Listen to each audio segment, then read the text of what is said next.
Hello, welcome to Top Poker Streamer. Today's guest is Darius Bucnikas, aka EQpoker. Darius is both a professional poker player, a coach, and a streamer, and he's nice enough to join us today. Darius, thank you for joining us. If you could tell us a little bit about yourself before we get started with some questions, I'd really appreciate it. Yeah, happy to. I'm Darius. I'm 28. Born and raised in Sydney. Was traveling around Europe and living in London for the past year, but now I'm back and happy to be. You'll probably know me most from like playing a lot of high stakes ignition, a lot of streaming that, sort of having like a 10 big blind per 100 win rate over like a 200,000 hand sample over the past few years. And lately I've been focusing a bit more on live. Particularly now I'm playing like 25, 50, 100 at the Star Sydney, and exploring that has been pretty fun. Okay, great.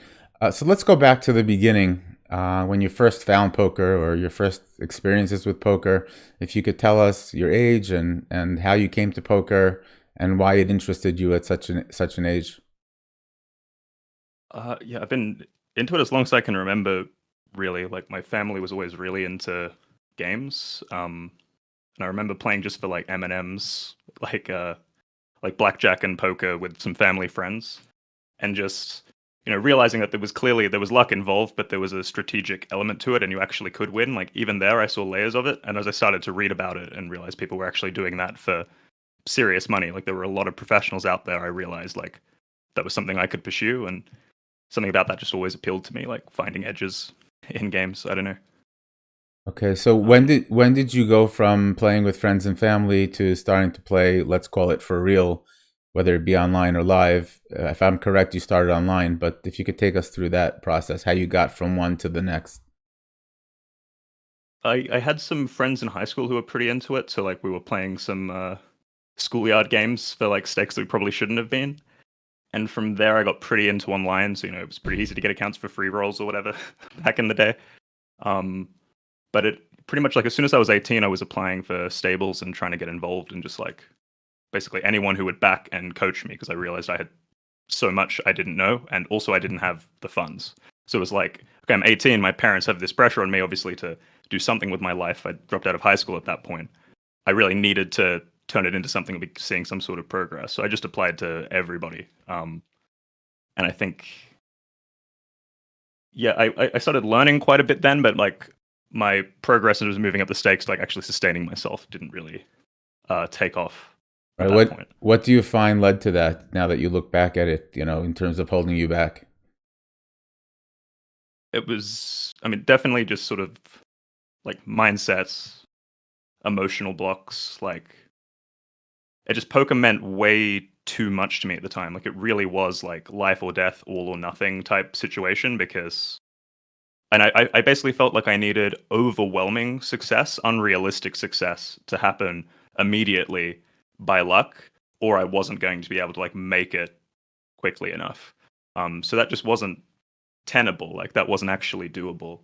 Um, I didn't have a good plan. Like I wasn't ready at the time. I dropped out of high school, gone into the poker thing with a lot of potential, but not actually having any of the life skills or like basically emotional awareness to deal with the swings and like efficiently learn from the feedback I was getting.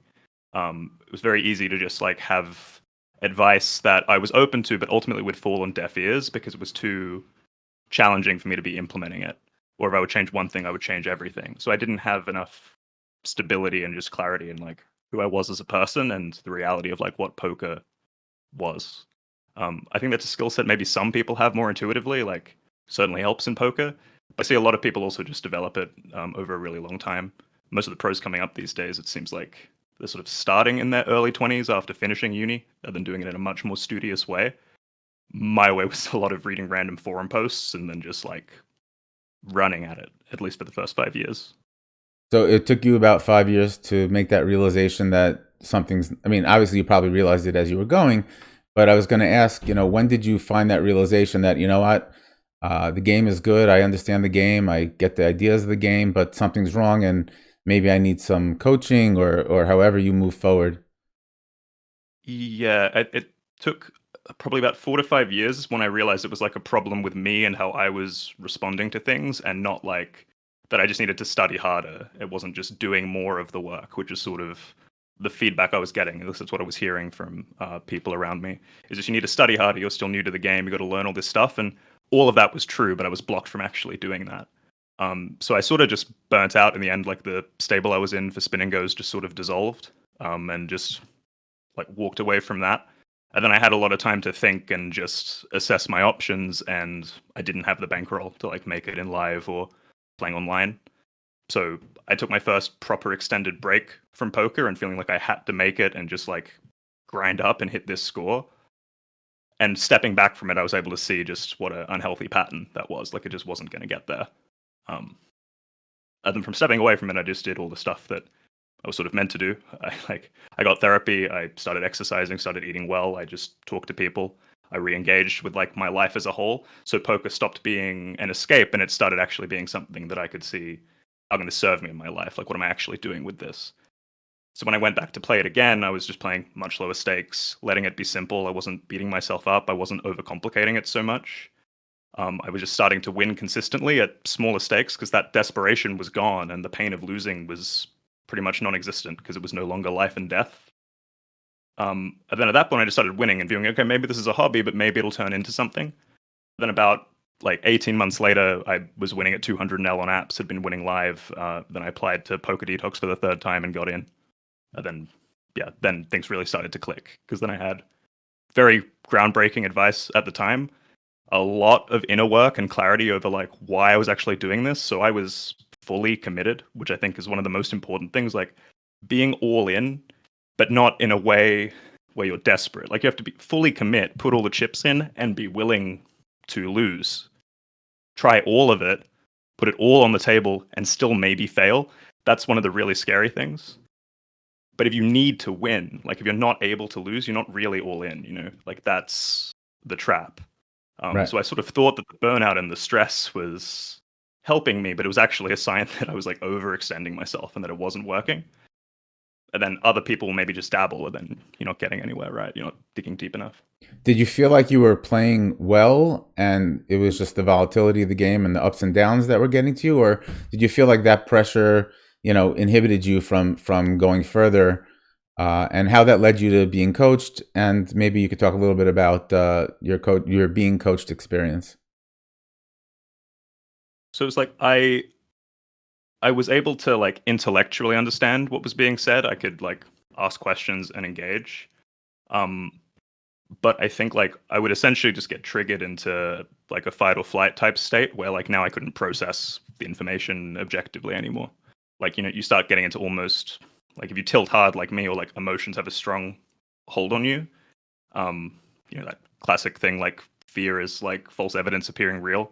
You just start misinterpreting events. You lose 5 hands in a row and you think, oh, I lose hands now. And then that starts driving your actions. Like, so when that was coming up, I wouldn't even necessarily notice it was happening, or I would just try to play through it. So I'd have like these streaks of breaking even and then steadily declining and just getting more stressed and playing worse. And just being told to play through it. And then I would not be winning. So there was like that losing state. And then there were other times where I would take a break for like 4 months, 4 weeks. I would like a month off. Or mostly off. I'd study a lot with somebody.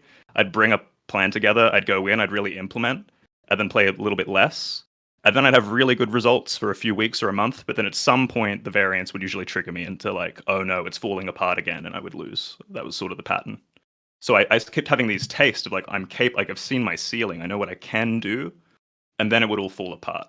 And that feeling that it was just going to keep falling apart, that it wasn't ever going to be stable or something I could keep building upon, like just meant I didn't really have faith in what I was doing to begin with. And so sort of catch 22, I just, didn't really bring it together. So it felt almost like it was predestined to have these, do well and then just go back down, and little bit of a roller coaster.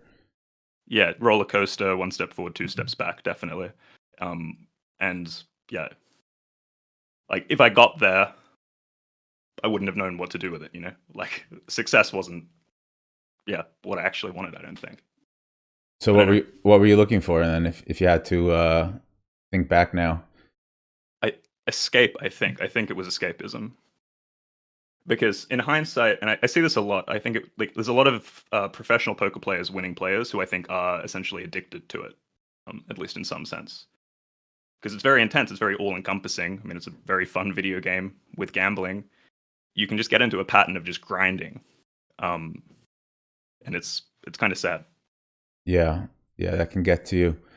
Um, so you started getting coached, like you said, and who was your main mentor at the time? And what did he teach you that was like maybe your best lesson in terms of fighting through the struggle of frustration and ups and downs?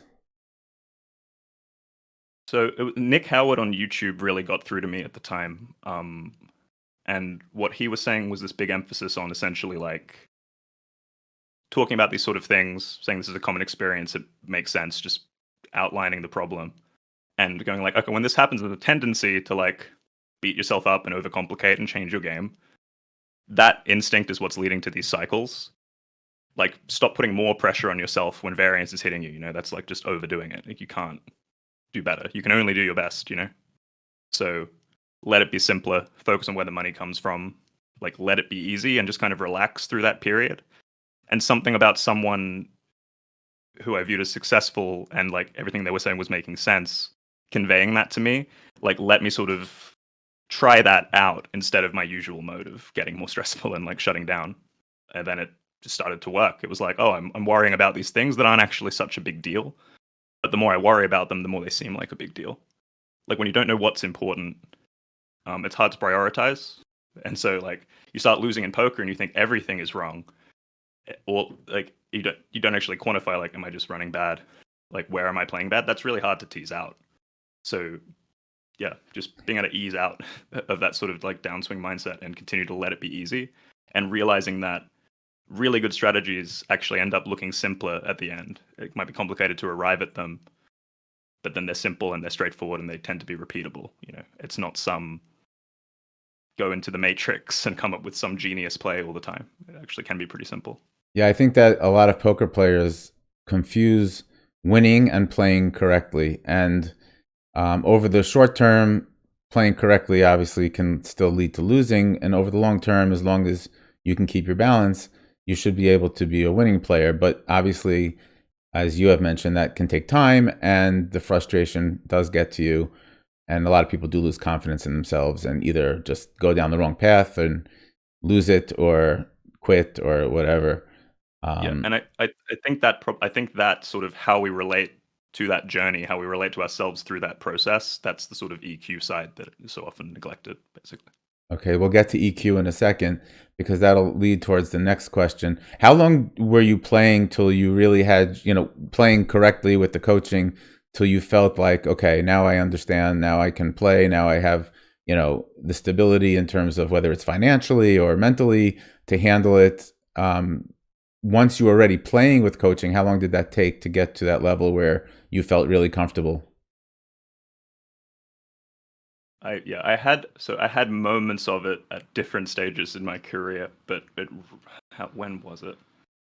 Pretty early, especially like so even before I joined Poker Detox, I'd started to just get more clear on really where is the money coming from, and sort of just fundamentally going, okay, if I'm playing in a really soft game, I know I'm making money, so it's just about me relaxing, checking my ego, and just like, okay, maybe I make $50 an hour, maybe that's my ceiling, but I'm set, you know. So I sort of had a plan there, and that helped. It was like, even if it's not poker, I'll figure it out. That security really led. It was just so good throughout, like because so much of the fear was gone, so I was just less exploitable. I was more in command at the table. And then once I like got into Poker Detox and I saw how really they were just structuring everything, it was very data driven, big samples. It took what felt like a completely unsolvable, unknowable game of like pure speculation, and it was like, hey, look, like imagine like imagine if you just played with this in mind all the time, especially on Ignition anonymous tables. You're just playing against the average player. Armed with that information, it was a huge, huge step forward. It just showed like how could you not win with that sort of insight, like when other people don't have it. How when you can see your own blind spots so clearly as well. Like you think people bluff too much here and they don't, or vice versa. You think you're overfolding here and you compare that to the PO number and you're not. It made it so objective. And everyone there was winning and everything they said made sense. and I already knew that I had some capacity for the game, and I felt really secure in the progress I'd made personally. So very quickly, once I joined Poker Detox, it was just like, yeah, like this makes sense. I think this is going to work out, and I started having results very, very quickly. And some of it lined up with my natural tendencies too. So yeah, I'd say like almost immediately, like within the first month, and then it was just very rapid progress broadly. A lot of like challenge, a lot of needing like uncomfortable moments and like doubt to be worked through, but I was just fully engaged in that process. So yeah, it felt very gratifying. I think most when you get really good upgrades or good insight, when you're really studying the right stuff, you do tend to notice it almost immediately. Like you can tell when something is going to actually help you. It starts showing up in your game as soon as you're playing. You know. So that would probably be around the time where you realized it's not necessarily about winning all the time. It's more about playing the right way, making the right decisions. And I would assume at that point you had the financial ability to not be afraid to play, which we know is a lot of people's problem.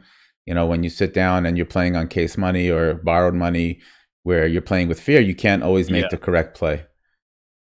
yeah. It was a strategy that I knew would win over time, and like and the bankroll, so I wasn't going to go broke. They were going to keep backing me if I played well, and then the support and the clarity to like keep learning and growing from every session. So I was learning when I was losing, and when I was winning, it was like sort of expected because it made sense to me. So then it was just about winning more and learning more, and the whole process just sort of like took care of itself. It was yeah, great cycle. For those who may not know, if maybe you can explain the whole situation or the whole story of when you're backed and how that works and the challenges that may create, and the obviously we talked about some of the pressure it alleviates, but obviously if you're losing, you know, how does that work? You have to make it up. Like, just if you can give us an idea of how that process works. So there's a few ways to structure it, but I think the most classic is you'll have a profit split. Let's say 50-50 used to be the industry standard. Um, like start out like so. Basically, the backer gives you the money to play with, and you share the profits. If you start out losing, say you have a $10,000 roll, you lose 5,000. The next 5,000 you make is just going to getting back to break even. The backer's not going to lose, and then it's only the profit over that initial amount that you're splitting. So usually there's an arrangement of like you're going to go into a certain amount of makeup, maybe play lower stakes to work it off, or what have you. That depends on the contract. But in a lot of cash stables, it sort of looks like you move up and down the stakes, and they're just giving you a fund for that. So they'll give you like 5K starting roll, and you sort of spin it up from there, type idea. Does the backer give But you? then if you'll, Yeah, I'm sorry. Does the backer give you guidelines on what you should play, or and the stakes, or is that up to the player? yeah, so that's typically that's one of those things you explicitly agree on. Will be how you're going to be approaching that bankroll plan, what stakes you're cleared to play, and everything. That should be established. But sometimes there's some amount of discretion, so it'll be like, say, you can play up to 1K and L. You might choose to play 500. You might be able to take a shot as soon as you have this much, but you could also choose to wait if you'd rather take a shot with more buy-ins. You're not feeling it that day. You know, you have that sort of freedom. But yeah, Right. like those specific things, what stakes you play, what conditions, always depends on what you work out with your backer. But that's sort of the standard. So you obviously went from that level to having the confidence to be a coach, which we know you are now. What did it take to get to that level? How did you realize that you could help other people? What did you see in the general population of poker players that said, you know what, they need this, you know, they need this kind of approach? And was it developed on your own, or was it a combination of what you had been taught and your own input? You know, how did you develop your approach? What what I saw at Poker Detox was there was a lot of people with the same information, which was just this really, really well put together, um, sort of data driven strategy stuff. A lot of stuff behind the hood, like you could just see numbers of like where people are folding too much, for example. Anyone can access this if they get a bunch of hands. People had these same insights and same strategy guides, same conversations, and they were still having drastically different results. So I was sort of like, well, why is that happening? I mean, everyone was. This was sort of like the big question because there was quite a lot of like everyone was really invested in everyone else's success, especially at that time. It was a really, really good vibe. Like I couldn't vouch for it more. Like everyone was winning and everyone was trying to help each other win more. So it was really, really great. So anytime someone was like, "Hey guys, like, why don't we try this sort of thing?" People would actually be really open to trying that out and sort of trading these things of what's working and what's not. But But there are also weird sort of dynamics of like there's a bunch of people playing these same exploitative lines, and we can kind of recognize each other because we know the playbook. So even with the same information, you still have to respond to your context and your environment. So all sorts of things are separating people. What I found is most players, especially in that context, like they've joined a stable because they haven't found independent success. They tend to like struggle to adapt and consider all those variables on the fly. Like they'll learn what they're given, but they won't necessarily ask and answer their own questions or have the confidence to do that. I really think is the biggest thing. What I helped people most with there was trusting themselves to bend or like break the guidebook. Just really start playing poker again with all of the data insight more as a sort of structural support, because it's quite easy to it's a unique thing when you have a very clear strategy as an option to you.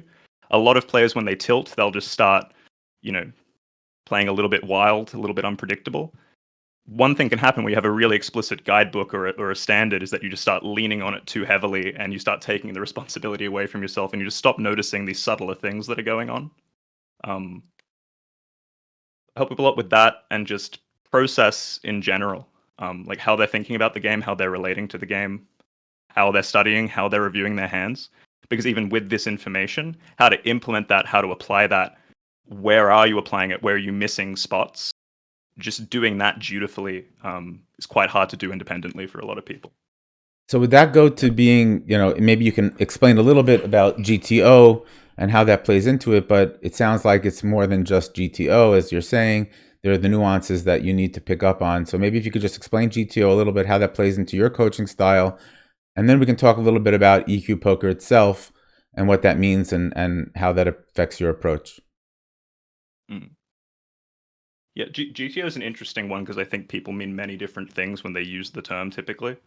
So GTO being like game theory optimal, what that tends to mean in a sort of like textbook definition, like as people are using it, is just the Nash equilibrium solution. So what PO solver against PO solver says with the inputs, it would like broadly, that's not precise. Where I think people get lost is they focus on the output, like the balanced strategy of PO. They don't focus on how it got there. They don't focus on PO exploiting itself, showing itself its strategy back and forth until it arrives at the balanced strategy. PO gets there by exploiting itself. So how I use GTO in my game, a lot of it is when you know the balance, when you know the center, and you see that someone is, say, bluffing more than PO, or betting less than PO, or using a larger size, you can use the solver tools to say, okay, what's that strategy meant to look like? And then when you look at that strategy, you can see where maybe they're deviating. Like, oh, okay, they're probably under bluffing because it's hard to remember to bluff hands like this, So when you know the center and then you actually view it as a strategy game, you use data to see what people tend to mess up, you can start to intuit or like figure out where people are imbalanced. So a simple way that would be having the frequency, like the numbers, or like, let's look at PO strategy. Let's look at the data of how people play. Where's the difference? Where are they missing spots? Where are they bluffing too much, not bluffing enough? Where are they under defending? Where are they balanced? When you know that, it gives you a hell of a lot of conviction in your approach, but it's not the whole game and people can obviously counter you, right? But that's where it comes in. It's to know what is roughly close and then how people are different. And then when you know how they're different, now you're playing poker because now you're playing different exploitative strategies against every opponent rather than just playing exactly the same way against everyone. And it looks GTO because you can sort of hide it under the hood. There aren't any actual like GTO players online. There's people who sort of try to exactly get it right, but mostly people are concealing their strategy by looking GTO and then exploiting you in ways that you don't realize. Right. That's the state of online. It's like if you set up two computers to play chess and they had the exact same guidelines, nobody would ever win, right? I mean, because there'd be no end to the game. They both know how to play only the same way. Yeah. It's like playing tic-tac-toe, right? Yeah. You can't win tic-tac-toe technically. Sure. If you lose a tic-tac-toe, then you're just missing something. Or a good example too is like say you had a low rate game and it's just 6 regs online. It might look kind of like GTO, but there still might be people playing different GTO strategies on the same texture. Like someone might use big bet on ace queen, someone might use bet small. And then that's already a different strategy. So what's GTO? It's already like, what strategy are we using, right? Like that aspect of the game, putting people in spots they're not used to, that's still fully open to us. And another thing, if you just put a fish on that table and their strategy is very different, now everyone has to adjust to that recreational. So now everyone's pre-flop range is different.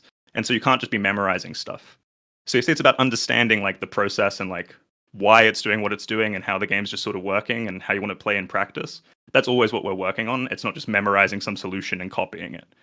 It can look like that, but that's not really learning poker, you know. Right.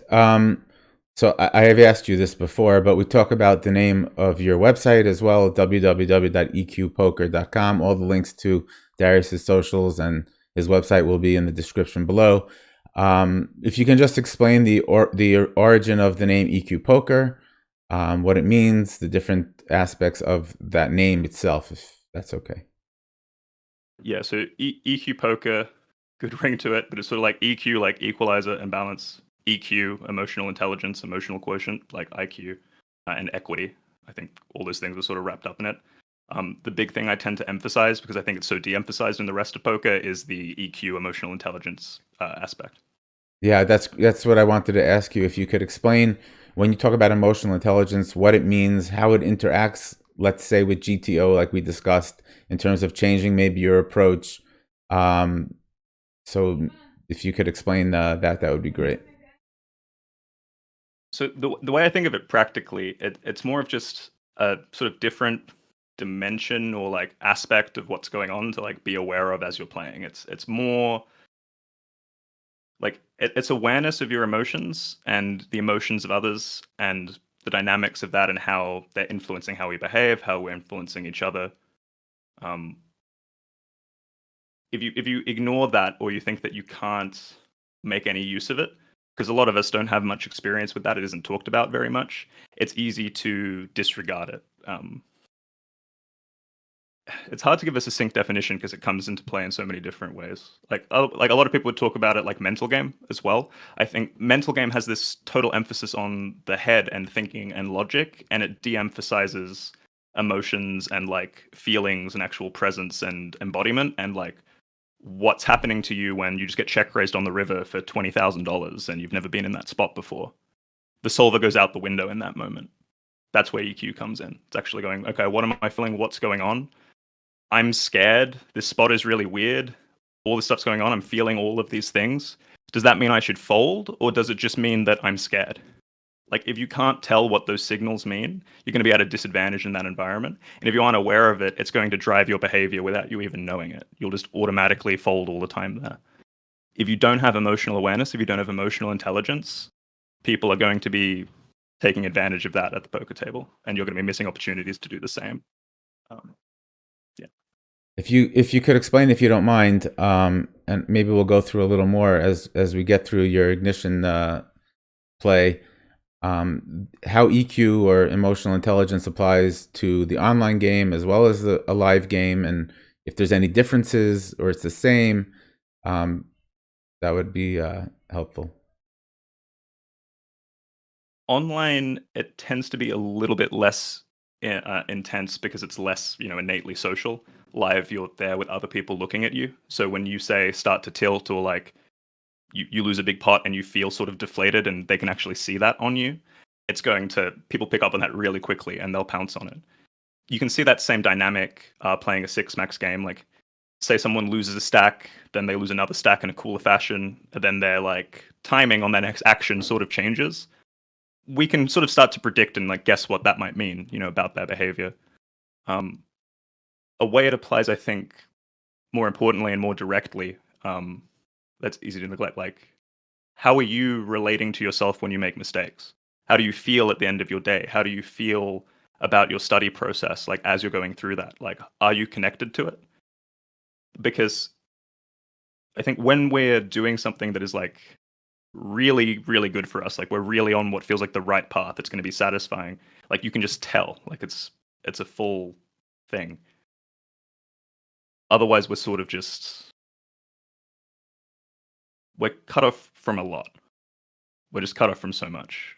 Um, I'm sort of rambling there. Can you get me back on track slightly? That's all right. So let's just talk about emotional intelligence in your approach versus, let's say, maybe some other coaches, which in general, meaning even the people that coached you at the beginning, it seems to me from the way you're talking is that you've really adjusted your emotional intelligence approach to your own, understanding and feelings about it.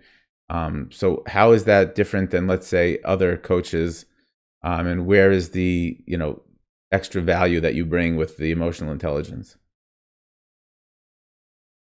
I think a lot of it is just the awareness of and discussion of these topics.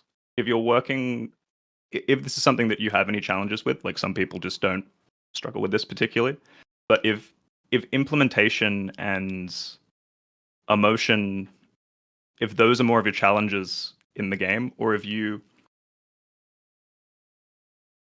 can tell that like something is just slightly off, like you have the potential but it just isn't quite making sense to you, things aren't clicking, like you have it or you don't, you're lacking consistency, you're lacking cohesion.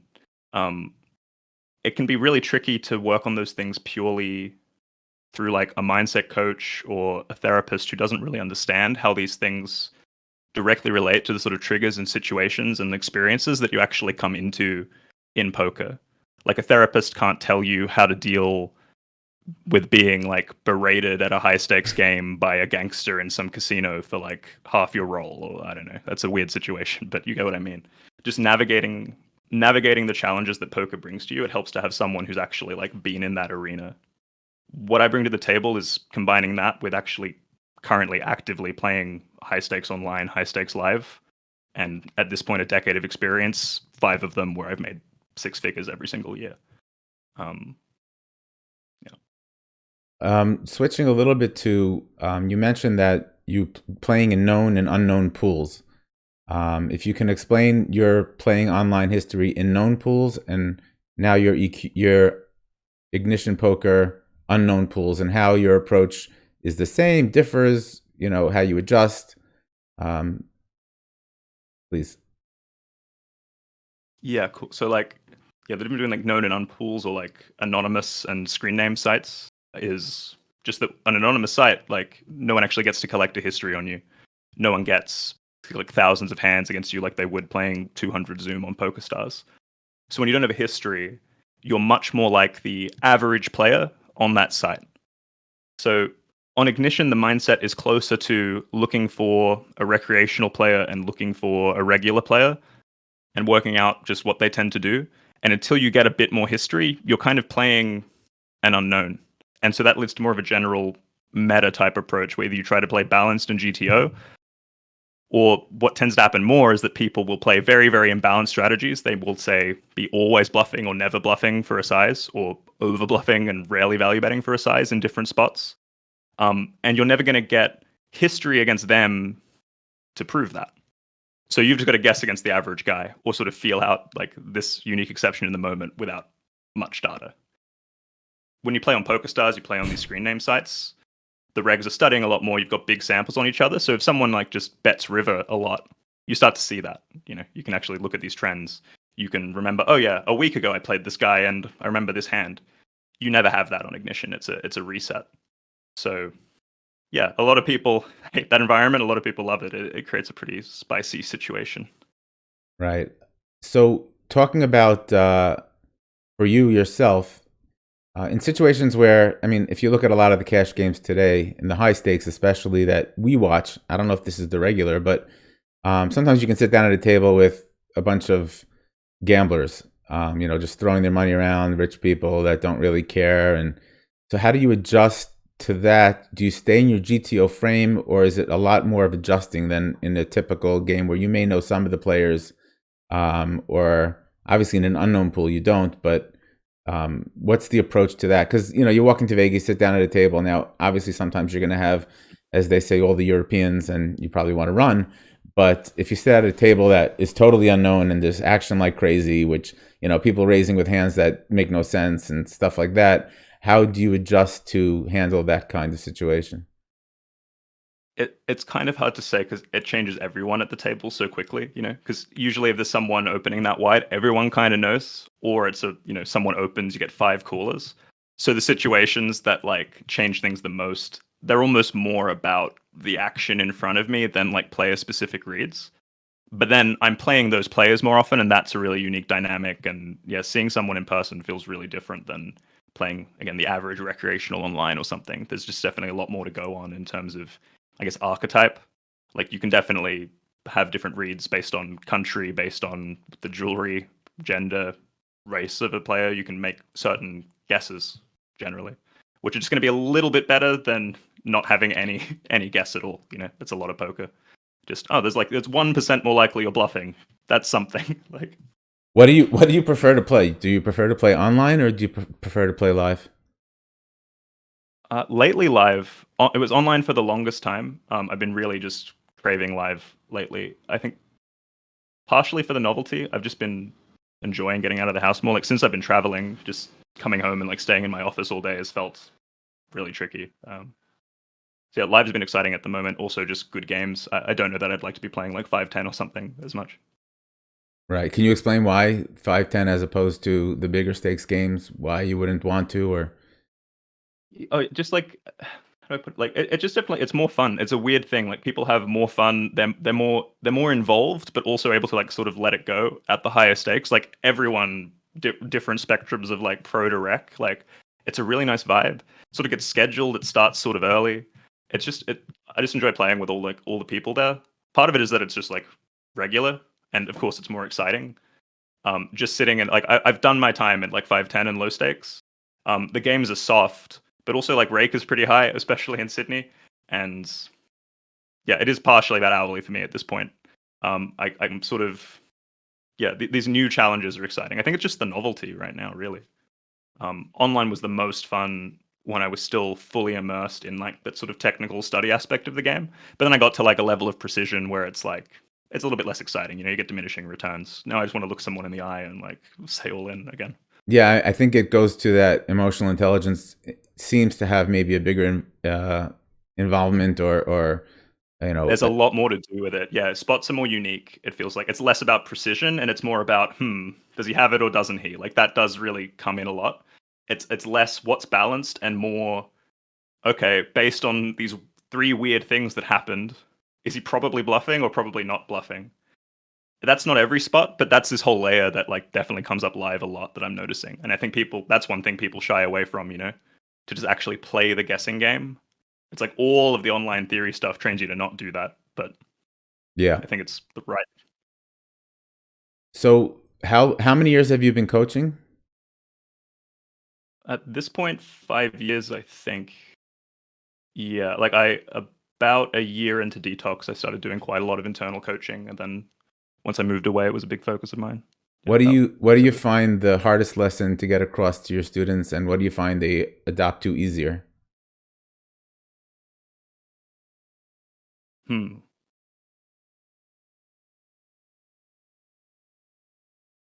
Is teaching emotional intelligence harder than teaching? Obviously, GTO you can learn a lot of places, right? These things overlap a lot for me, and it's not necessarily linear, so it's hard to say. Usually, it's like people will usually have one thing that they really rely on that got them as far as they've gone. So, like, say you made it to 5-10 live just by never bluffing, never bluff catching river because they always have it. You'll have something like that that works up to a point. Tide is right. We'll go with that one. So then to like trust enough to try like an aggressive red line strategy or something, to try bluffing far more, to try calling these weak backdoor hands to maybe bluff the river, just opening up to that, if it like contradicts what led to success so far, can be really challenging for people. So a lot of what I'm trying to do is just actually like this is why coaching is so long term. It requires this commitment. Like it tends to be 2 to 3 months minimum that I'm working with people to start. It's having that environment where you can really keep revisiting these concepts and really be in a space to explore these things and learn them over time and like really understand why you're doing them so that it all starts to make sense and it's not just like oh throw that out and do this. It's actually like hey like try this and see what happens. um, I think that's the biggest challenge, and then once people do that, once they learn that there's multiple paths to success and it sort of depends on context and they can be that adaptive when they know how to be aggressive and defensive, I think that's when the whole game opens up. That's usually what we're trying to get to first, that flexibility. How do you determine based on candidates for coaching? Obviously, people have to apply to be coached. What are the things that you're looking for that lead you to believe that someone has the potential and is missing maybe a few of the points that you can help them with to go further? So typically they already have a winning sample in some game. That could be 10 and L, it could be live. Like they've won at poker over a sustained period and they know like what that takes. So like, I don't really teach people who are just like, oh, I've just heard of poker, like let's see, because so much of it is how you relate to risk and variance. Like I think some people just aren't cut out for it. So typically, winning players over some sample, people who have success in other competitive arenas, other games, or like business, people who love to learn. Biggest thing is people who actually they really love the game, like they actually want to learn and they're interested in poker for poker's sake. Um, if they're young, it helps. Like if they're just going all in on it, they're like hungrier for it, and sort of quicker to adapt to like the new tech and everything. That all helps, but it's a lot of it is just like it's a certain baseline ability or like talent and propensity for it, and then a willingness to learn because we know the strategies that work and we know why, and then it's just about implementing it. You know, it's about working out what's stopping you from doing that. So just getting the right info, overcoming your resistance to like applying that, getting over whatever beliefs or blind spots, just preventing that from making sense, and then getting out there and actually doing it. So if you're hungry to do all of that, very very high chance of success. It's just like it's near guaranteed. I've only really seen people lose interest. As a coach, I assume that there are people who no longer need coaching, or you find people that you may find that you can't help. If you can explain those both of those situations, like when do you tell somebody that you know what I just don't think you can do it, or the opposite, you know you're good, maybe check in once in a while, but you know you should be able to accomplish your goals. So I'll start with the latter because that's the most common. Like I tend to set up my coaching program so that after that about 3 month period, we've achieved what they set out to achieve, and they're really well equipped to move up a stake or two, really revamp their process. They've got a bunch of peers to be working with. So my goal is always after that 3 months, like you'll be set for at least what you initially wanted to achieve, and then we can see if what I'm doing and where you want to go is still a fit. So that tends to be what happens. People who just aren't cut out for it, it's less common. It does happen. I can only think of people who ended up joining the program. It's only happened twice, and then there's a couple of people I lost touch with where I think that might have been the case. Um, Essentially, it's just when I see like week after week, they're asking the same questions, they're making the same plays. It just isn't sinking in, and then we go, hey, like this is like you see this is the same pattern, right? Like you just posted the same spot where you folded aces to a check raise when they could have a worse hand, and you did this week as well. So what's going on here? What's blocking you from doing that? Is it like what don't you understand about the situation? You know, what's driving that? And then we sort of open the door to like, okay, like is this just you can't understand it or it's an emotional block? And in that case, like I just wasn't able to get through to him, so it was like, okay, like I don't think you can continue with this. He did some success at like lower stakes, but his ceiling was just a bit lower. Like he was beating like 5-10 live, and it was sort of trying to get to this more aggressive level where he could start actually battling like tougher regulars live. That was just a little bit like above where he was at the time. Right. So after a couple of weeks, I just offered him a refund and we parted ways. But yeah, it sucks when that happens. It is painful. Yeah. Do you feel like you've let them down, or like why does it bother you? Well, it's like, well, he really wanted to succeed, and so like I feel like I'm the bearer of bad news, you know. So and I wondered at the time, had I let him down, was there more I could have done? And then I realized I just, I didn't want to be the one to break it to him, you know. And I'm wondering if I could have done more, or like if I could have identified it earlier and just told him. So I was playing that back, like, how did it even get this far? I don't like wasting people's time, you know. Like if I just know, I'm not gonna like offer you a spot in the coaching program. That happens quite a bit, you know. Right. How many people do you coach at a time in any given period? Generally, it's between 1 and 20. I think we had 24 in the first boot camp program, the first like one back in October 2022, and that was with me and Paulo, who's my assistant coach. He's just absolutely phenomenal, like beasting like mid stakes Europe in Portugal.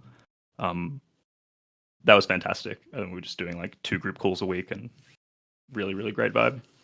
You still doing the boot camps? Is that still how you do your coaching? Yeah, that's what we're kicking off midway through next month. Yeah, next wave of that. Sort of like just full path to pro, like everything you need in terms of the clear strategy, the process, the peers, the network, and like lifetime like access to me with any questions and everything. And we just run the playbook, like exactly how we approach all of the spots that come up.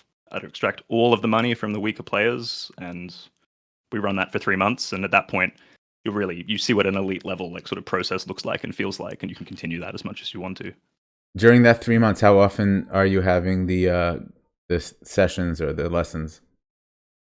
So it's 2 group calls a week. Then we do sort of a mix of small group and like private calls, sort of just throughout those months with everyone. Yeah. Okay. Let's talk a little bit about your streaming. I know you do stream on Twitch. I don't know exactly when you started. So if you could discuss your streaming, why you decided to start streaming, your experience streaming, and then we can talk about your bankroll challenge. Well, I think I started on a different channel when I was 14, and I wanted to be a Magic the Gathering pro. So it's been a while, like 14 years ago. But for poker, when did I start? I think it would have been 2020 or 2021. I started streaming a bit just to, essentially like promote my coaching, and I just enjoy it. I like talking with the audience. Anyone who's tuned in knows that I can talk endlessly without stopping or taking a breath. I love poker so much. I wish it was, I guess, easier and more rewarding for people to get into it and just avoid making some of the mistakes I did, avoid wasting as much time. So where I can save anyone with that, like especially when it comes to sort of mental game, like emotional side of just dealing with that, it's nice to put that out there, and I've made a lot of good friends and connections through that. I think it's a pretty good way to show what I'm about and what people can expect with working with me. Obviously up to a point, because there's a hell of a lot I don't say on stream, but yeah, and that was the motive, and it's just been so much fun to do it throughout. Yeah. So that brings us to your bankroll challenge. If you can give me some of the details of what your challenge is, how you move up and down stakes, what you're trying to accomplish, why you're doing it. Yeah. So since I've been just like focusing on live and hearing a bunch of rumors about online, I sort of wanted to just have a stream friendly format that sort of took the pressure off, so I didn't have to bring the pretty intense process that I was to like high stakes online while I'm focusing on this new format. It's just 2 very different modes of thought for me. So going from 2,500 to 25k, 10x the roll as soon as possible. The initial challenge I set was to double it by Christmas, which is deadline coming in now because I didn't have this live game available at the time, and we haven't had a great start. I'm taking very aggressive shots. Basically, if I have 10 buy-ins for like 200 L, like 2k or more, I'm taking a shot at 200 L, and then if I get to 1500 or below, can't play it. What I'm trying to show is that when I know I have a big edge in these games, I can take very aggressive shots, move up and down, and with a relatively short roll, have that potential to get to that sort of 20k milestone really quickly. It's an approach I don't see very often in terms of sort of like intelligent risk taking and risk management. I try to emphasize that it's very much due to my circumstances of A, I can ultimately afford to lose it. B, I've done this many times before. There's a Twitter thread where I pretty much show how I've done this exact thing before, where I turned like 2k into 70k in 4 months, I think it was. I enjoy this sort of yo-yo style, both for the excitement of exploring all of these stakes and just because I can't be bothered to grind 50 in L for a month straight. Right. So it's definitely not an approach you would suggest to the person who's just starting out. Obviously not starting out playing, but it's the approach for, you have like a big edge in that game, like it's a soft game, and bankroll's the only issue. Then you take aggressive shots and you move down aggressively. When you're learning, just play the lowest stake. Like play the highest stake that you're crushing and you don't have bankroll issues for, or if you're losing, play the lowest stake and view it as learning if you're starting out. it's all practice unless you have edge, and then it's about how you relate to maximizing that edge. And yeah, it's very different as a pro with 5 years experience who's overrolled in reality compared to someone who's trying to figure out what stakes that they're actually winning at, or it might depend on the day, you know. What would your reaction be? Let's go both ways. Obviously, if you hit the 25,000, it's very rewarding and you've accomplished. But in the odd chance that you don't and you would go broke, like what would that tell anything to you? Would that have any significant impact on you? Or is it just, well, we have this aggressive approach, so there's definitely a possibility of this happening, and it doesn't necessarily reflect on your play, it just reflects on maybe the volatility?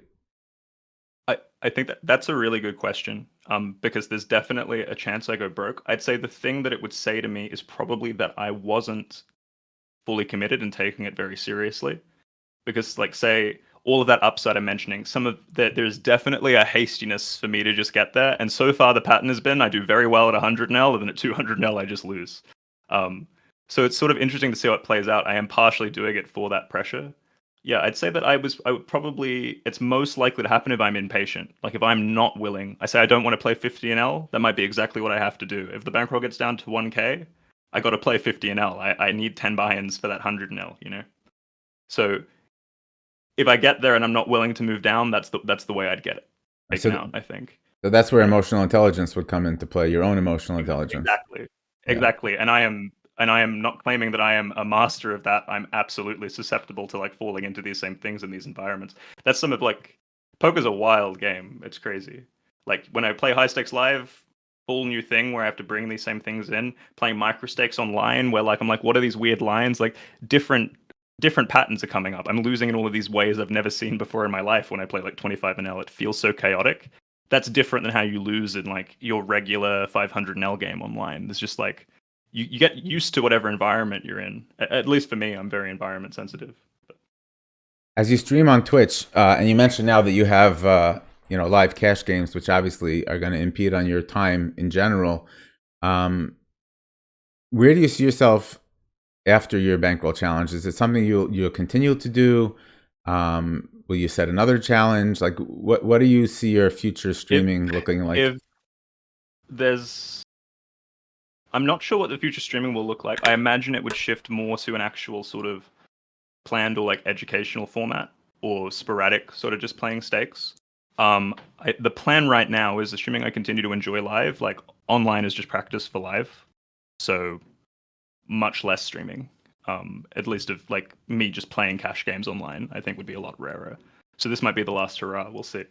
But that can always change. You know, you legalize online in America, I'll just move there and stream online. So I'm open. Yeah, I'll come with you. Yeah. Sweet. Yeah, back in the old wild, wild west, when I grew up in poker 30 years ago, before there was online poker, and then when it started, it was like ridiculous, and I really didn't know how to play, so it was just craziness because nobody knew how to play. So yeah, true. Well, yeah, it's a different way to live. I've had a few of those moments in like high stakes apps or whatever where it's just anything goes, and it's such a different thing. Yeah. Yeah, I was watching, just for a reference, on one of the streams last night. People were like going all in pre-flop with like ridiculous hands for like $20,000-$30,000. You know? Yeah, that's the thing, because like if you know that, right? This is like fish goes all in. Sometimes they're spewing with random crap, and you need to know what to call. And other times they're spewing with actually a really nutted range, and you have to be able to like tune into that. Ideally, with like maybe half a hand or one hand of information. Trusting that, I think, is one of the bigger things like that separates great players, especially live. You know, like you can see it because some people are just never going to actually adapt their strategy there, and then Garrett's going to come in and do what Garrett does. Yeah, I mean, I noticed it last night that somebody would go all in for 20,000 pre-flop, and it happened to be Andy Stacks, re-isolated with like ace 10, right? Now, in general, that's not maybe necessarily the best play, but he, like you said, he just knew that 90% of the time, whatever percentage he calculated, this person has a worse hand. And, it was just interesting going, if somebody goes in for 20, he makes it 120. And that goes to what you're saying. And of course, like you said, there will be times where the guy actually has kings or something and you just have no idea. but I guess you balance the percentages and you take your risks where you have to, which may be a little non-GTO, but that's your emotional intelligence telling you this is the right Yeah, spot. yeah, and that's the thing. It's like if let's assume hypothetically you knew you could trust that read, then it becomes GTO. And I think that ambiguity of like, do you trust your read? That's that EQ. That's that self trust, just like level that you're never gonna really be able to touch with like a solver. What do you think that your experience streaming and your interaction with your community, do you see that people actually are gaining from it? Are the questions getting more complex, more in tune with the questions maybe they wouldn't have thought of asking before, but now that they're starting to understand more from your teaching through your stream? Do you see people actually advancing? Do people give feedback? How has the experience been? I've I've gotten some really good feedback. The people who really engage and like ask questions, especially the people who I have worked with one to one or like in these sort of private calls, almost without fail, massive shift in that direction. With streams, it's a lot more people dropping in and out, and I'm going a lot less deep on strat. But I've gotten quite a few messages of like, oh wow, like that specific thing you were talking about was really useful to me now. These sort of just different ways of thinking about the game, sort of yeah, breaking out of some of those same modes of thinking. Things like how to study, like how to tell if what you're studying is useful. Those conversations often will help break people out of a pattern, and I think that's most of what's coming up on stream, rather than a hell of a lot of like technical stuff. And then private, yeah, tons. Interesting question for you. I remember one call. Yeah, go ahead. So I gave away a coaching call just to the person who asked me the best question on Twitter, and it was someone from Japan where like English was like their second language, was a bit of a communication barrier, but they're like playing on stars, and then they just played the call back a bunch of times, and then they showed me that before and after graph, and from one call it just went to like their red line started breaking even, and they were just winning for like a lot instead of marginally. And that was really awesome. Like in one call through a language barrier, I was just like, okay, yeah, I'm pretty sure these principles are useful. Yeah. I have a question for you. You know, I do watch many people stream. Some of them are coaches. Some of them are just experienced high stakes players.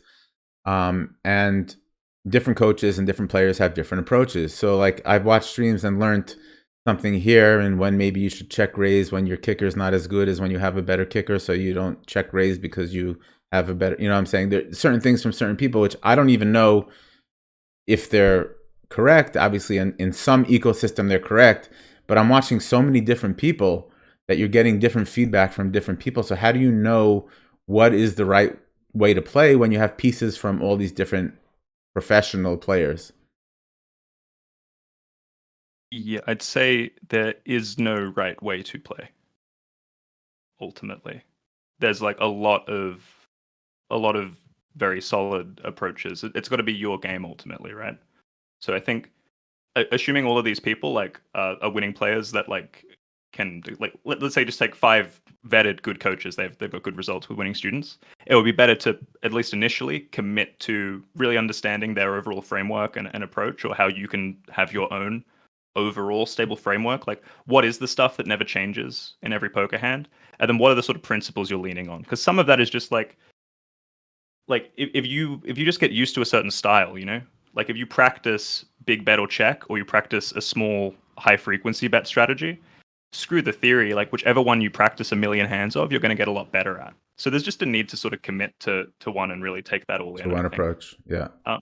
Yeah, really commit to one approach, one system, because you just have to. It's like being mixing formats. You want to focus on it. And then I think the second piece is just there is sort of a universal shared mathematical underpinning to poker to do with, you know, ranges and equity. And like once you know that and you know how it would go in the calculator, that's kind of the answer. That's the art. That's what you're trying to get to. So you can always check the math in kind of any spot, but that's, you know, a very slow like abstract way. That's not playing poker. So Right.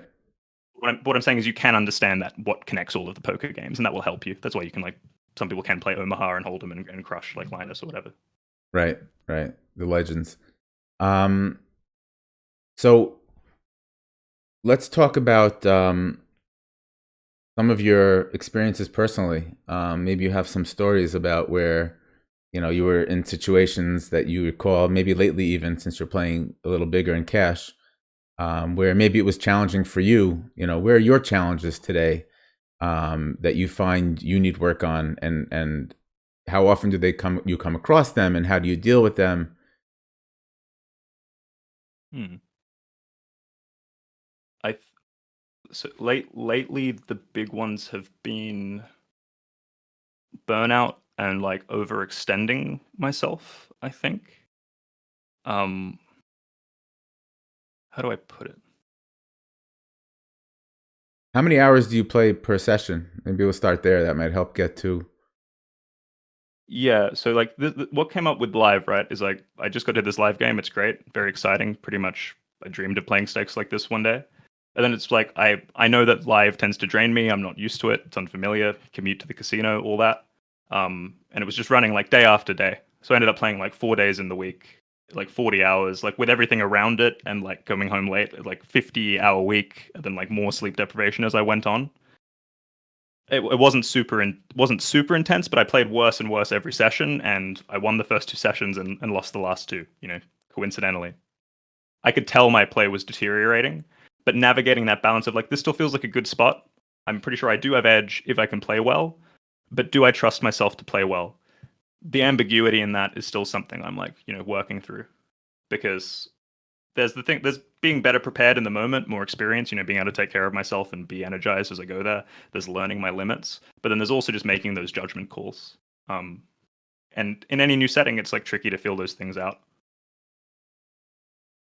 When Other entering, ones are like, yeah, when you yeah, enter go ahead. when you enter a poker session, for yourself, and then as advice to others, do you sit down and say, I'm going to play as long as I feel like the game is good, whether I'm winning or losing? Do you say I'm going to play for a certain number of hours because I know that's my threshold? And how strict are you in those guidelines? So I play around with that a lot, and I would give different advice to different people. It changes with me based on context. Generally, I want to know what is my usual threshold. Like, how long can I usually play my A game effortlessly, and when does it usually start to diminish? For me, that's usually around 2 hours. But it used to be less. You can kind of feel into it.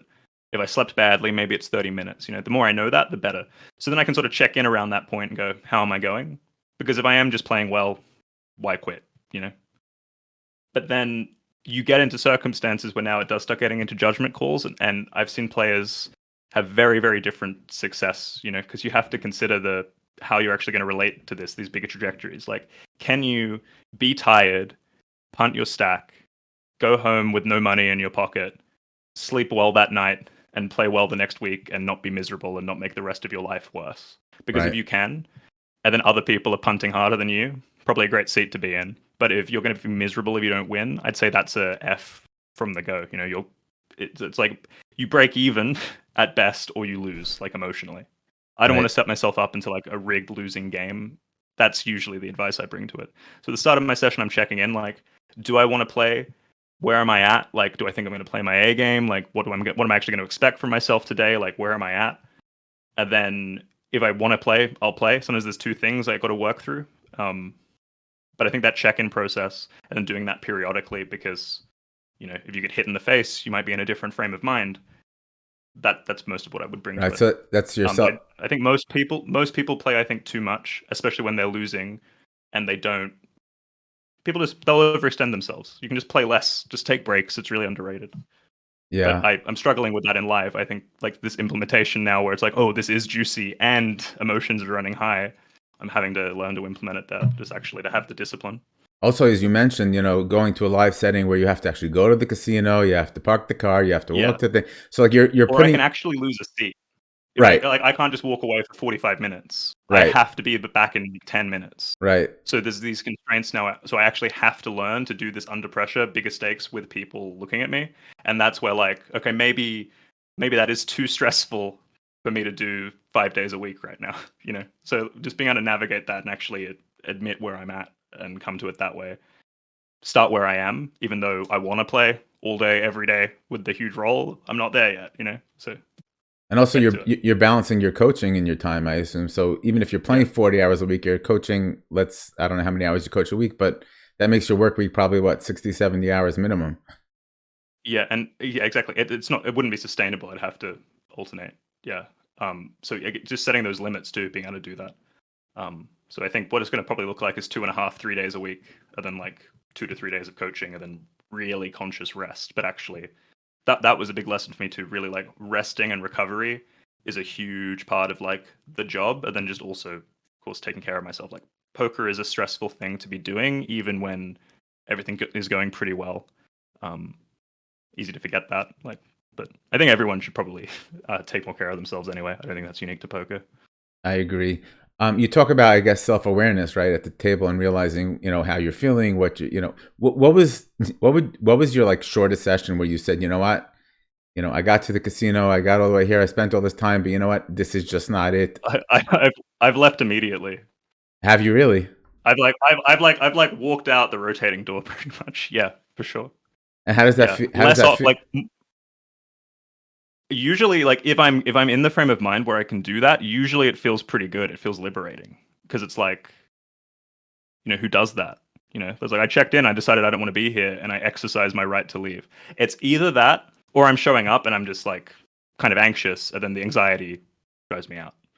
That hasn't happened in poker very much, but that would be the other side of it. Because one of it's like, wow, I'm glad I listened to myself and I decided to not play when I don't want to. That feels great. If I'm just like, I wish I wasn't scared, that sort of thought pattern, then the same decision might feel bad. But it might still be the right decision. It's interesting you say But I that. like having the option. It's interesting you say that because we're talking about emotional intelligence in poker, but it seems to me that emotional intelligence has to do with everything in your life. For sure. Yeah. I mean, I think it's, yeah. Emotional intelligence even doesn't, I tend to use the word awareness more. It's just like, Self-awareness, yeah. there's these things in my experience that come up that I think other people either ignore or don't sense or avoid. Like, I don't know how to put it. Just subtle stuff. I take it for granted, like doing it. But yeah, through all of life, it's some of it's just like, I don't know, personal honesty or whatever. There's Yeah. there's so much that goes It, into it's it. like It's hard to put it down. I call it knowing yourself, knowing who you are, That's in life. And obviously that applies exactly to poker. Having realistic expectations, knowing your abilities, knowing where you need to work on. And that same thing in life as well as poker, probably more important in life. I tell my kids the two most important things in life are be a good person and know who you are. I mean, it takes a long time for a lot of people to get to that know who you are state, to be able to be objective about themselves and approach the world and poker, especially when it comes to this context, with that knowledge. for sure. I think it's good when I think a lot of people know it and forget as well. So it's very cool when we can remind each other. Yeah. So, do you play with friends live also, or is it general pool that of people that are just at the casino? Do you become friendly with people at the table if you play with them after a few days or a week? Or Yeah, I've been getting pretty friendly lately. Didn't used to. I think I'm actually gonna dial it back a tiny bit because it does definitely lead to a. If you're like this person is my friend, it is a little bit harder to go after them typically. You know what I mean? So I kind of need to create a different category of yeah, like person in my head. that was The my poker next. table a little bit. That's exactly where I It's was a little leading. strange. Yeah. Yeah. Yeah, I mean, I used to play with friends mainly, in home games, small home games, and then we would play in the underground clubs. And I had this one really good friend of mine, and I just like there was one hand in specific where, like, I have ace queen, and the board is whatever, it didn't even matter, and he just keeps betting, and I just keep calling, and he's like, "Why do you keep calling me?" I'm like, "Why do you keep betting?" But like I felt bad, but like, what am I supposed to do? Yeah. Fold when I know I have the best hand, and he's going to be like, "You called me with ace high." It does. It becomes complicated. And I think the other Yeah. way is also challenging when you dislike a player, trying to keep your balance, Yeah. in that situation as well. Yeah, I think but like at the poker table, it's just about the poker, ideally. And like, yeah, that ego of, oh, I want to get back at this guy. He's obnoxious. He's 3-bet me 3 times. I've also noticed that even more intensely live. It feels so much more personal, and sometimes it is, which is this whole other thing. It's yeah, it's a really exciting thing. But like, yeah, not playing. I don't enjoy playing with friends really for that reason. Like poker friends, sure, like people who like we have that agreement. Like when we're at the poker table, we're going for each other's throats, but not like usually not because I want to beat them, just because we have to. You just have to agree that we're just going to play well. Otherwise, you're either like colluding or it's an ego war, like you said. But I don't like playing with friends. I remember once like playing with my best friend in high school. We played like uncapped. You would just say a number, but we didn't know anything about poker. Oh So man. like 50 cent a dollar, say a number. And I remember, I remember like he three bet. I called. I had nines. Flop like ace 9 9, turn ace, river deuce. It's something like bet, raise, like $9,000 on this 50 cent a dollar pot, and he quads over quads me. And then like it almost dissolved our friendship immediately because it's like, how am I ever going to pay this $9,000 that he expects? Did you? So that was we eventually were able to talk about it and was like, okay, this is not enforceable, not reasonable. We came to some sort of settlement, Yeah, that must be but it difficult. was ultimately it was all right. So if I remember correctly, you play Hold'em only, Yeah, and you started playing five card draw, which is obviously an interesting game, which people today mostly don't even realize was like the real first game in poker. Have you been through some of the other games and tried them and said it's not for me, or have you always stuck to Hold'em? there's simply not as much opportunity from what I've seen. And then I found it hard to split the focus. Omaha is really interesting and really appealing, but super gambly. I'd have fun playing Omaha, but it is hard. Especially big, like rather than learning more formats, I think I've just branched out into say coaching and things a bit more. That sort of gives me that challenge to be coaching and playing multiple formats a lot is tricky. I used to think I'd go that way though. Playing mixed games or something like say you just guaranteed me you can play 5 years of mixed games in a good lineup, I'd probably learn mixed games. That sounds really good. I think the job security is higher in Hold'em. It feels like. Yeah. Also, you prefer a big bet to limit, I assume, then as well. I think so. In general, yeah. There's like being able to put people to the test and stuff. There's a lot of cool subtlety in draw. I think draw would probably be really fun for a year. Then I'd be, but Yeah, it gets kind of I wish there was more. I wish we would like coming up with new games and evolving it more quickly. Like I wish there were almost seasons of it, just something to keep it fresh, at least online. Like 100 big blinds, six max Hold'em is very stale once you've played 5 million hands. I can tell you. But what would be your next version, if you want to call it that, or like setup? antes, seven deuce game. I don't know. Spice it up. Just make it 300 big blinds deep. But a lot of the things that make it a more interesting game don't make it more appealing for recreational players. Mm-hmm. You know. So I wish like gamblier and more dynamic, so it's harder to solve. But like most of these things are still solvable. So Right, just more live, I think, is challenging. still Yeah. really fresh. Like live with any sort of just different little side games, I think keeps it fresh enough because yeah, it is so unique and like stand up game or something. Like live with stand up game, boom, we've got a format again. Right, right. Something to make it more interesting. Yeah, because I Have think you? like live, like imagine you're a recreational player, you're playing live with 100 grand in front of you. You can still look at the guy and just say he's bluffing and call. Like you have a lot of power. Online, it's a complete crapshoot. Like how are you ever going to win? You know, you get to beat someone live. Like that's a real thing. At least Yeah, and it feels like it is. it's very empowering. I think when you play right on, live and you win. Um, I've I've been owned so many times by people, and like it hurts. It's so yeah, painful. yeah. Is it hurt because you feel like you played it wrong, or does it hurt because you lost? Like yeah, it's weird because I'm playing generally because like oh I don't think you're bluffing, but then they are, and it's like oh you tricked me. It's like what I thought was happening wasn't happening. I don't know. It's not about the money. I think it is about like being beaten type thing. Right. And live it feels so personal, and it kind of is. There is that back and forth. It's Yeah. Also, I think usually that like it's very it fun. It makes it makes. great. Yeah, I agree with you. I enjoy live much better than online. I actually had a hard time transitioning from the live game where I started before there was online poker. Online, I couldn't figure it out. Again, in the days where nobody really knew what they were doing. But that really made it easier to win because really you should just play ABC poker in those days, and there were plenty of people winning. Um, but live, yeah, the dynamic is definitely more engaging and exciting. But it also hurts more, I think, when you lose. Like online, you can be playing four tables at a time. So you take, your aces lose. You have three other tables going, but you're sitting at a table waiting. Maybe getting 20 hands. No, let's say like But 30 hands an you hour. also just get to like you get to cool to someone and just sit there with 20K that you Right. didn't earn for like 3 hours and just go like that's pretty good. Yeah. There's a good feeling about having a large stack of chips in front of Yeah. you.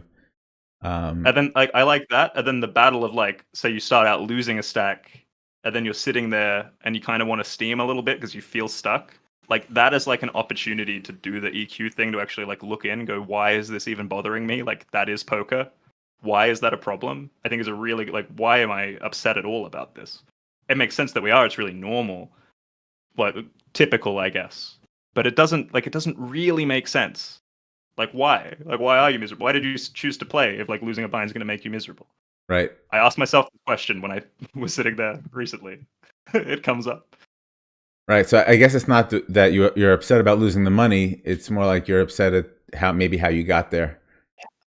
Yeah, yeah. If I have full conviction in my play, it's a bit better. But like, and there's different things. Like, I was most uncomfortable when I only had like one buy-in to reload. So I was like, if I lose again, I have to walk away, even though I want to play. You know. So it can be little things of just like I feel scarcity now. It can be Right. really small things.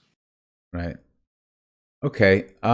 Let's talk a little bit about how people can get in touch with you. Um, we have your website up here, and we'll have it again in the comments below, in the description. Um, Maybe you can explain what kind of people are appropriate for your groups, and how they can get there and get in touch with you. Yeah, but that's if you are playing professionally or looking to play professionally or at that level, and you're willing to commit to like you're ready to actually commit to making that happen and doing what it takes. We've got a boot camp launching next January. I would say if you're a winning player, like consistently winning at any format, or you know that that's the path you want to go down, I'm going to give you everything you need to see if that poker path is for you and the results for people who have already. I've completely bungled this bit. Completely It's bungled this okay. pitch. We can edit it Yeah. out. Cool. It's no problem. Pitching sucks. Okay. Yeah, I know. You have to sell yourself, right? Like that Yeah. you can do it, and you know what you want, but sometimes it's hard to put it in words. Yeah. Okay, so it seems Yeah. like somebody who's had experience already and has experience Yeah. winning at a certain level, but maybe having a hard time moving up to a different level. Yeah, if you're an experienced player who's been having like good results or has had results in the past, and you're looking to like climb the stakes, move through, have more consistent success, like you'll be a good applicant. I think I've spoken to what we covered pretty good in an earlier section in terms of like the actual Yes, course breakdown. yes. Okay, so what would be the one piece of advice you would give to the average poker player as they approach the game, assuming they don't know GTO? They're a new player. I know you don't coach new players, but Mhm. what's the first thing that somebody should be looking to accomplish in their game? It's still a game of like if you want to reach a high level at some point, keep in mind from the beginning it's just about ranges, pot odds, and equity ultimately. And then focus on actually like let the game be easy, and actually focus on like let pre-flop be simple, let flop be simple. Focus on the river. Like that's where the big decisions are made. If you're making a mistake earlier on, it's usually because of how it's happening on the Right, river. Like right. river is everything. River explains turn and flop decisions in the end. So start there, because if you start at the flop, So you you're would just gonna go get lost so every you, single so you time. would go backwards in the end. I mean, Backwards river to flop. That's my little secret sauce. Like for someone, that's the key for sure. so I would think just my natural thought would be maybe pre-flop ranges would be the most important thing to start. Yeah. So that's the thing. But so yeah, yeah. So like that's what I said. Like pre-flop, you can kind of just play the pre-flop chart. You're all right. You don't really need to think about it too much. Right? And then connect that to the river even. Like, why don't we play more hands? Because this is You what can answer that by happens. looking at Yeah. the river. Yeah, you always find yourself on the river with trips with the not such a good kicker, and because you had a suited ace 6 and you played it, Yeah. and then, well, why did I play that hand? Because look at the situation I ended up with on the river. Yeah. Or like why? Yeah. Like yeah. So river's a big like river's just the highest impact study. Those are the situations you get to. You can do really simple stuff on earlier streets. People get so lost in study when they try to study everything. Study the biggest pots where you actually can make a decision that matters. Flop doesn't really matter what you do. River, if you're missing value bets, if you're folding at the wrong time, if you're like missing raises, there's all these really important things that are hard to do properly. Just put your attention there because that's where you're losing the most EV. Yeah, like value owning yourself on the river is something that Yeah, I've had challenges with. yeah, for sure. and then it frees you up because like really a lot of flop and turn decisions are pretty close. So just play poker. You want to be working on something where like you're not sweating everything. You want to focus on like the decisions that matter. You're just going to get overwhelmed. So yeah, river decisions. Are they bluffing or are they not? How do you know? Like go there. Right. So you start with the river and then you play back the hand through your head and say, well, if he's betting here, what could he really have based? Then you look back at the action that happened before, which I guess, so the river is the ultimate based on the information you've gathered so far. Here's a hut. Like say I get to the river and I'm like, crap, I didn't want to see that river. And then I realized there was no river I wanted to see. And then I'm like, why did I get here? Right. It answers the turn question. And then there's subtler versions of that, but you see, it takes care of the turn a little bit. So you get to just look at each one, and then you go, oh, and sometimes the answer to the river is fold pre-flop. But you got to be like, oh, yeah, I don't want to be here. How did I get here? Right. That's why I don't go with 8-10 suited. Yeah, because it could be easily dominated by bigger suited cards and stuff like that. Yeah. Yeah, and maybe solver plays it. Maybe someone who knows exactly what they're doing plays it. But maybe you don't have to play it, So when you can tell, like, this isn't a big deal, this is a big deal, that sort of prioritization, it's hard to do. But just think about that. Think about what spots really matter. And it's going to be the bigger spots that come up more often where you really have a decision that matters, like where you really can influence the outcome. Everything else is sort of lower priority. Like you get there eventually. I guess we'll finish with one final question.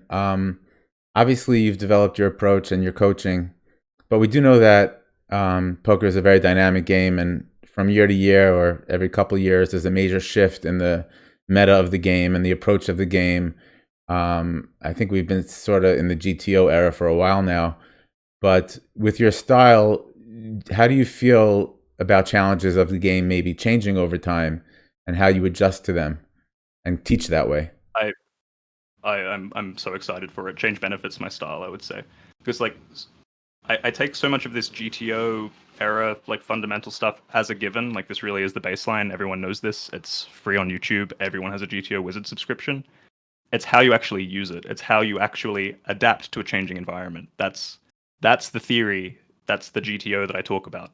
Like adapting to those changing environments. If their range is this now, if people are bluffing here instead of here, all that, knowing how to quickly respond to that and confidently execute because you just understand what's going on.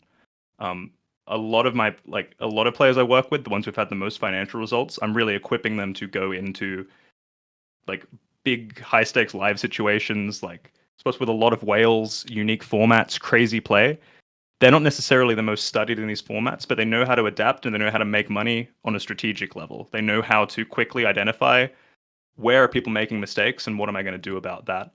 And even when things are changing, be confident in their decisions and stay in the seat. Like, to me, that's sort of the gold payoff of like being a professional gambler. That's where a lot of the money comes in. It's like risk intelligence and tolerance and adaptability. So yeah, I'm excited for changes. I'm excited for things to get more live. I'm excited for any changes in the game. It's all real fun. My suggestion to any of the viewers of the video is that you do follow Darius at EQpoker on Twitch, especially as he's doing his challenge, which, as he mentioned, may or may not continue streaming afterwards. But there is a lot of value, as I myself have watched various of your streams, and there's a lot to be learned there. And as you said, you can follow your progress on Twitter, or X, I guess we call it now. Let's keep calling it Twitter. I'm fine. Yeah, I can't call it X. I can't. It's like bothers me. Like, follow us on X. I'm like, Elon Musk decided he wanted to own a letter, I guess, So, yeah. So I would definitely suggest following Darius on all his social media platforms. We look forward to covering your bankroll challenge as it goes on. And again, with other aspects of your future, we look forward to being here to cover and hopefully discuss with you more in the future. I really appreciate you coming on and look forward to future discussions. If there's anything you'd like to add to the viewers that maybe we haven't said yet, I guess now's the time. Cheers. I hope this was valuable. It was, a pleasure. All right. Cheers, Avi. I appreciate it, Darius. Go well, and we'll talk again soon. Catch you soon.